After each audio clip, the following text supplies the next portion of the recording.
Moi, si c'est l'intérêt du pays, même avec le diable, je vais dealer quand c'est nécessaire. La démocratie ne peut exister que dans un État. Et nous, on n'avait pas d'État. On est en train de construire des États. Et nos interlocuteurs sont en train de préparer des élections. Donc, on ne peut pas se comprendre.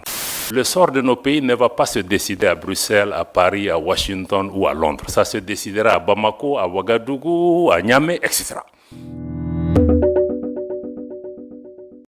Pour sa 36e édition, le Forum de Crans-Montana a réuni ses États généraux du monde à Bruxelles du 26 au 28 juin en présence de nombreux chefs d'État africains, de personnalités venues de divers horizons. Pendant cette rencontre, les regards étaient particulièrement rivés sur la région du Sahel qui a vu ses représentants présents prendre la parole à tour de rôle. Étaient présents à ce forum les 3 ministres des Affaires étrangères du Mali, du Niger et du Burkina Faso, ainsi qu'une délégation conduite par le ministre des Affaires étrangères de la Guinée-Conakry dans le cadre d'une initiative pour renouer le dialogue que mène le Forum de Crans-Montana. Et le ministre des Affaires étrangères du Mali y est allé sans langue de bois, tout en rappelant que c'est aux États de l'AES de décider de leur sort.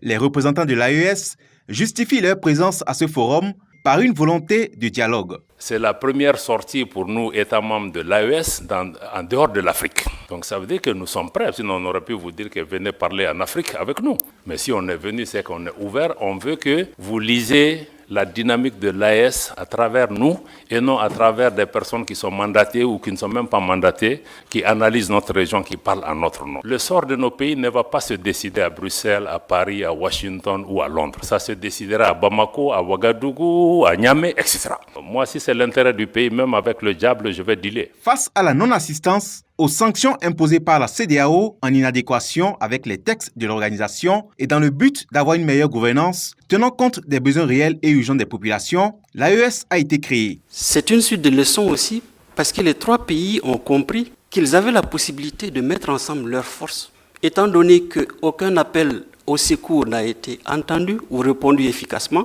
de mettre ensemble leurs forces et de s'unir face à cette menace qui n'est pas seulement contre le Burkina, le Mali et le Niger. C'est une menace contre non seulement la CEDEAO, l'espace CEDEAO, c'est une menace contre l'Afrique. Donc, seul devant ces problèmes, il était nécessaire de trouver des mécanismes endogènes, de se donner la main et de faire face à ce problème. Je pense que ce qui a motivé la création de l'Alliance des États du Sahel. L'ambassadeur du Niger à Bruxelles a donné une idée des dégâts que les sanctions prises par la CEDEAO à son sommet du 30 juillet 2023 à la suite du coup d'État militaire du 26 juillet 2023 qui avait conduit le général Tchiani au pouvoir. Ce dernier n'a pas hésité à cracher ses vérités, surtout en ce qui concerne les sanctions dites humanitaires. Du jour au lendemain, le pays s'est retrouvé coupé d'électricité. On a 70% de l'électricité nationale qui provient du Nigeria. Le ministre des Affaires étrangères du Burkina, il vient de le dire. Le dégât que ça a causé, personne ne peut l'imaginer. Les enfants qui sont morts. Et je profite de l'occasion que l'Union européenne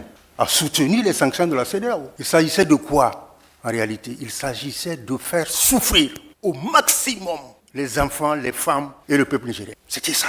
C'était cynique. Cette décision qui restera dans les mémoires des Nigériens et au-delà de toute l'Afrique, parce qu'elle a marqué et scellé plusieurs évidences. Le principe du non-recours à la force contre les peuples, le principe de bon voisinage et le principe de la solidarité. Ce jalon a permis de mettre sur pied le 16 septembre 2023 l'Alliance des États du Sahel.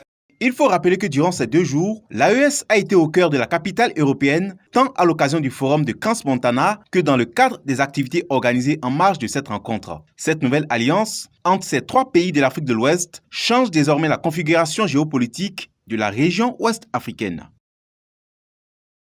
Boama TV, l'autre télé by ProOrg.